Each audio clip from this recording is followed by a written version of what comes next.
वाहिगुरु जी का खालसा वाहिगुरु जी की फतेह।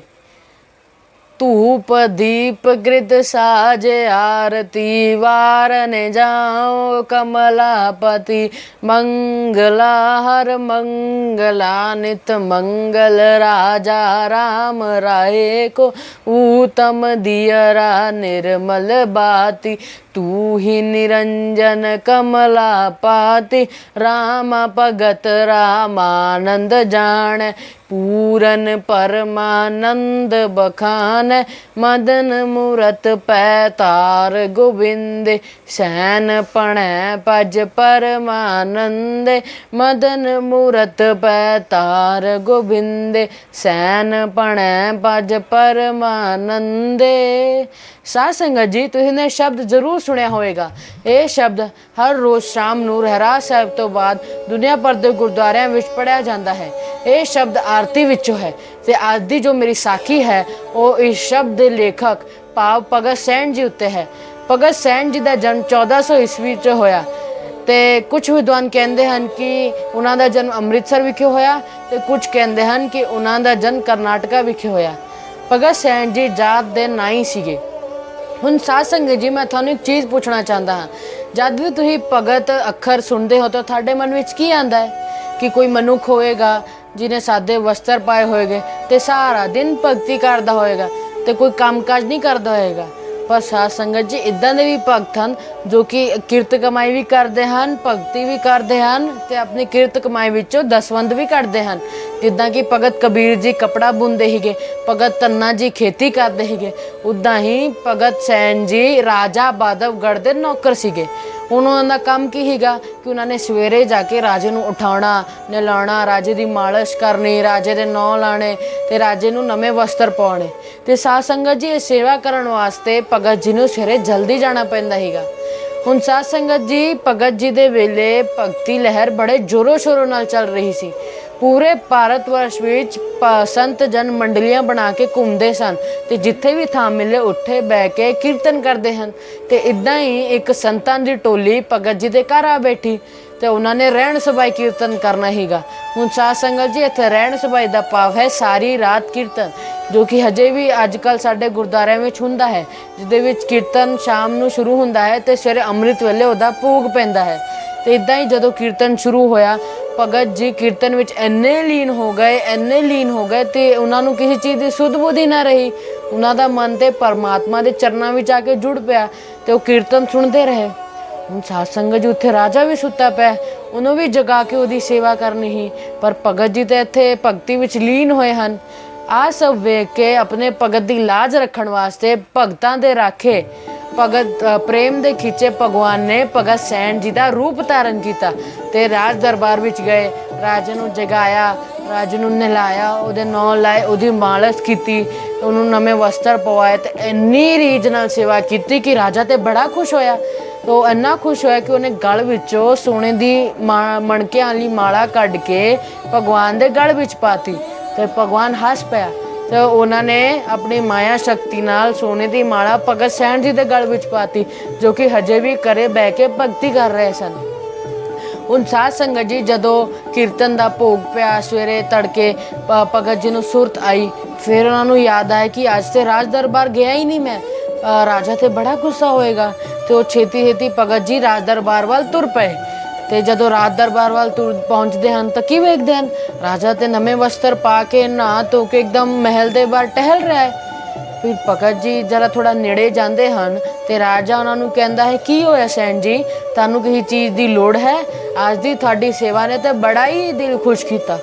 ਭਗਤ ਜੀ ਤੇ ਸੋਚਾਂ ਵਿੱਚ ਪੈ ਜਾਂਦੇ ਹਨ ਕਿ ਅੱਜ ਤੇ ਮੈਂ ਆਇਆ ਨਹੀਂ, ਤੇ ਉਹਨਾਂ ਨੂੰ ਲੱਗਦਾ ਹੈ ਕਿ ਰਾਜਾ ਮਜ਼ਾਕ ਕਰ ਰਿਹਾ ਹੈ, ਰਾਜਾ ਗੁੱਸੇ ਵਿੱਚ ਹੈ, ਉੱਪਰੋਂ ਦੀ ਮਜ਼ਾਕ ਕਰ ਰਿਹਾ ਹੈ, ਲੱਗਦਾ ਹੈ ਕਿ ਰਾਜਾ ਕੁਝ ਜ਼ਿਆਦਾ ਹੀ ਖਫਾ ਹੈ ਮੇਰੇ ਨਾਲੋਂ।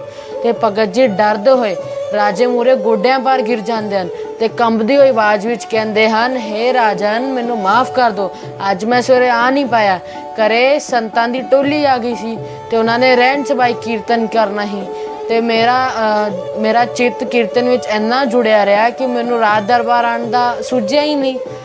ਤੇ ਰਾਜਾ ਇਹ ਸਭ ਸੁਣ ਕੇ ਸ਼ੰਕਾ ਵਿੱਚ ਪੈ ਜਾਂਦਾ ਹੈ ਕਿ ਆ ਕੀ ਭਗਤ ਸੈਣ ਤੇ ਸਵੇਰੇ ਆਇਆ ਸੀਗਾ। ਤੇ ਉਹ ਕਹਿੰਦੇ ਹਨ, ਸੈਣ ਤੈਨੂੰ ਕੁਝ ਹੋ ਗਿਆ ਹੈ, ਕਈ ਜੀ ਗੱਲਾਂ ਕਰ ਰਿਹਾ ਹੈ। ਤੂੰ ਸਵੇਰੇ ਆਇਆ ਹੀਗਾ, ਤੂਨੇ ਮੇਰੀ ਸੇਵਾ ਵੀ ਕੀਤੀ ਤੇ ਮੈਂ ਤੇਰੀ ਸੇਵਾ ਤੋਂ ਖੁਸ਼ ਹੋ ਕੇ ਤੈਨੂੰ ਆਪਣੀ ਮਾਲਾ ਵੀ ਕੱਢ ਕੇ ਦਿੱਤੀ। ਉਹ ਵੇਖ, ਉਹ ਮਾਲਾ ਹਜੇ ਵੀ ਤੇਰੇ ਗਲ ਵਿੱਚ ਹੈ। ਜਦੋਂ ਭਗਤ ਜੀ ਨੇ ਆਪਣੇ ਗਲ ਵਿੱਚ ਹੱਥ ਮਾਰਿਆ ਤੇ ਕੀ ਵੇਖਦੇ ਹਨ, ਸੱਚਿਓ ਹੀ ਉਹਨਾਂ ਦੇ ਗਲ ਵਿੱਚ ਸੋਨੇ ਦੀ ਮਣਕੀ ਵਾਲੀ ਮਾਲਾ ਹੀਗੀ। ਤੇ ਭਗਤ ਜੀ ਸੋਚਦੇ ਹਨ, ਫਿਰ ਉਹਨਾਂ ਨੂੰ ਗਿਆਨ ਹੁੰਦਾ ਹੈ ਕਿ ਪਰਮਾਤਮਾ ਨੇ ਭਗਤ ਸੈਣ ਜੀ ਦਾ ਰੂਪ ਧਾਰਨ ਕਰਕੇ ਆਏ ਤੇ ਰਾਜੇ ਦੀ ਸੇਵਾ ਕੀਤੀ। ਤੇ ਫਿਰ ਉਹ ਹੱਸ ਪੈਂਦੇ ਨੇ ਤੇ ਕਹਿੰਦੇ ਨੇ, ਸੱਚ ਹੈ ਰਾਜਨ, ਮੈਂ ਨਹੀਂ ਆਇਆ ਸੀਗਾ, ਮੈਂ ਜਿਸ ਦੀ ਭਗਤੀ ਕਰ ਰਿਹਾ ਸੀਗਾ ਪ੍ਰਭੂ ਪਰਮਾਤਮਾ ਆਇਆ ਸੀਗਾ ਤੇ ਉਹਨੇ ਮੇਰਾ ਕੰਮ ਕੀਤਾ। ਰਾਜਾ ਇਹ ਸਭ ਸੁਣ ਕੇ ਤੇ ਬੜਾ ਹੈਰਾਨ ਹੋਇਆ। ਫਿਰ ਉਹਨੂੰ ਜਦ ਇਹ ਸਭ ਚੀਜ਼ ਸਮਝ ਆਈ, ਗਿਆਨ ਹੋਇਆ ਔਰ ਭਗਤ ਜੀ ਦੀ ਵਡਿਆਈ ਬਾਰੇ ਪਤਾ ਲੱਗਿਆ, ਉਹ ਆਪਣੇ ਗੋਡਿਆਂ ਪਰ ਗਿਰ ਪਿਆ ਤੇ ਕਿਹਾ, ਭਗਤ ਜੀ ਹੁਣ ਤੁਹਾਨੂੰ ਮਹੀਨੇ ਦਾ ਰਾਸ਼ਨ ਰਾਜ ਦਰਬਾਰ ਵਿੱਚੋਂ ਮਿਲਿਆ ਕਰੇਗਾ, ਤੁਸੀਂ ਹੁਣ ਅਕੇਲੇ ਬੈਠ ਕੇ ਭਗਤੀ ਕਰਿਆ ਕਰੋ। ਸਾਧ ਸੰਗਤ ਜੀ, ਇੱਦਾਂ ਦੀ ਮਹਾਨਤਾ ਹੈ ਭਗਤ ਸੈਣ ਜੀ ਦੀ। ਤੁਸੀਂ ਵੇਖ ਸਕਦੇ ਹੋ ਕਿ ਪਰਮਾਤਮਾ ਕਦੇ ਵੀ ਕਿਸੇ ਲਈ ਮਤਲਬ ਕਿਸੇ ਵੀ ਚੀਜ਼ ਨਾਲ ਵਸ਼ ਵਿੱਚ ਨਹੀਂ ਆਉਂਦਾ, ਪਰ ਆਪਣੇ ਭਗਤਾਂ ਦੇ ਪ੍ਰੇਮ ਲਈ ਖਿੱਚਿਆ ਆਉਂਦਾ ਹੈ ਤੇ ਆਪਣੇ ਭਗਤਾਂ ਦੀ ਲਾਜ ਰੱਖਣ ਲਈ ਪਰਮਾਤਮਾ ਕੁਝ ਵੀ ਕਰ ਸਕਦਾ ਹੈ। ਤੇ ਸਾਧ ਸੰਗਤ ਜੀ, ਸਾਖੀ ਦਾ ਸਾਨੂੰ ਲਿਖਤ ਸਬੂਤ ਭਾਈ ਗੁਰਦਾਸ ਜੀ ਦੀ ਵਾਰਾਂ ਵਿੱਚੋਂ ਮਿਲਦਾ ਹੈ, ਜੋ ਕਿ ਹੈ ਵਾਰ 10ਵੀਂ ਪੌੜੀ 16 ਸ਼੍ਰੀ ਸੈਨ। ਸੁਣ ਪ੍ਰਤਾਪ ਕਬੀਰ ਕਾ, ਦੂਜਾ ਸਿੱਖ ਹੋਆ ਸੈਣ ਨਾਈ। ਭਾਵ ਕਬੀਰ ਜੀ ਵਾਂਗੂ ਇੱਕ ਹੋਰ ਭਗਤ ਹੋਏ ਨੇ ਭਗਤ ਸੈਣ ਜੀ। ਪ੍ਰੇਮ ਭਗਤ ਰਾਤੀ ਕਰੈ, ਪਲਕੈ ਰਾਜ ਦੁਆਰੇ ਜਾਈ। ਭਾਵ ਭਗਤ ਸੈਣ ਜੀ ਰਾਤੀ ਭਗਤੀ ਕਰਦੇ ਹਨ ਤੇ ਭਲਕੇ ਦਾ ਭਾਵੇਂ ਸਵੇਰੇ ਤੜਕੇ ਨੂੰ ਰਾਜ ਦਰਬਾਰ ਵਿੱਚ ਜਾ ਕੇ ਸੇਵਾ ਕਰਦੇ ਹਨ। ਫਿਰ ਅਗਲੀ ਪੰਕਤੀ 'ਚ ਗੁਰਦਾਸ ਜੀ ਲਿਖਦੇ ਹਨ, ਆਏ ਸੰਤ ਪਰਾਉਣੇ ਕੀਰਤਨ ਹੋਆ ਰਹਿਣ ਸਬਾਈ। ਭਾਵ ਭਗਤ ਜੀ ਦੇ ਘਰ ਇੱਕ ਦਿਨ ਸੰਤ ਪਰਾਉਣੇ ਆਉਂਦੇ ਹਨ ਤੇ ਰਹਿਣ ਸਬਾਈ ਕੀਰਤਨ ਕਰਦੇ ਹਨ। ਛਾੜ ਨਾ ਸਕੈ ਸੰਤ ਜਨ, ਰਾਜ ਦਵਾਰ ਨਾ ਸੇਵ ਕਮਾਈ। ਭਾਵ ਕਿ ਭਗਤ ਜੀ ਭਗਤੀ ਵਿੱਚ ਇੰਨੇ ਲੀਨ ਹੋ ਜਾਂਦੇ ਹਨ ਕਿ ਉਹਨਾਂ ਨੂੰ ਕਿਸੇ ਚੀਜ਼ ਦੀ ਸੁੱਧ ਬੁੱਧੀ ਨਾ ਰਹਿੰਦੀ ਤੇ ਉਹ ਰਾਜ ਦਰਬਾਰ ਵਿੱਚ ਨਹੀਂ ਜਾਂਦੇ ਹਨ। ਫਿਰ ਗੁਰਦਾਸ ਜੀ ਲਿਖਦੇ ਹਨ, ਸੈਨ ਰੂਪ ਹਰ ਜਾਏ ਕੇ, ਆਇਆ ਰਾਣੇ ਨੋ ਰਜਾਈ। ਭਾਵ ਗੁਰਦਾਸ ਜੀ ਲਿਖਦੇ ਨੇ ਕਿ ਭਗਵਾਨ ਨੇ ਸੈਣ ਜੀ ਦਾ ਰੂਪ ਧਾਰਨ ਕੀਤਾ ਤੇ ਰਾਜ ਦਰਬਾਰ ਵਿੱਚ ਗਏ ਤੇ ਰਾਣੇ ਦੀ ਭਾਵ ਰਾਜੇ ਦੀ ਬੜੀ ਰੀਝ ਨਾਲ ਸੇਵਾ ਕੀਤੀ। ਸਾਧ ਜਨਾਂ ਨੂੰ ਵਿਦਾ ਕਰ, ਰਾਜ ਦਵਾਰ ਗਿਆ ਸ਼ਰਮਾਈ। ਭਾਈ ਗੁਰਦਾਸ ਜੀ ਲਿਖਦੇ ਹਨ ਕਿ ਸਾਧ ਜਨਾਂ ਨੂੰ ਵਿਦਾ ਕਰਕੇ ਭਗਤ ਜੀ ਸ਼ਰਮਾ ਕੇ, ਕਿਉਂਕਿ ਉਹ ਰਾਜ ਦਰਬਾਰ ਗਏ ਨਹੀਂ ਗਏ ਤੇ ਸ਼ਰਮਾ ਕੇ ਡਰ ਕੇ ਰਾਜ ਦਰਬਾਰ ਵਿੱਚ ਜਾਂਦੇ ਹਨ ਮਾਫੀ ਮੰਗਣ ਲਈ।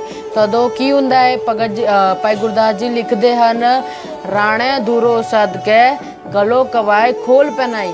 ਭਾਵ ਰਾਜੇ ਨੇ ਭਗਤ ਜੀ ਨੂੰ ਨੇੜੇ ਬੁਲਾਇਆ, ਨੇੜੇ ਕੋਲ ਸੱਦ ਕੇ ਆਪਣੇ ਸਾਰੇ ਵਸਤਰ ਆਪਣੇ ਸਾਰੇ ਗਹਿਣੇ ਕੱਢ ਕੇ ਭਗਤ ਜੀ ਦੇ ਮੂਹਰੇ ਰੱਖਤੇ।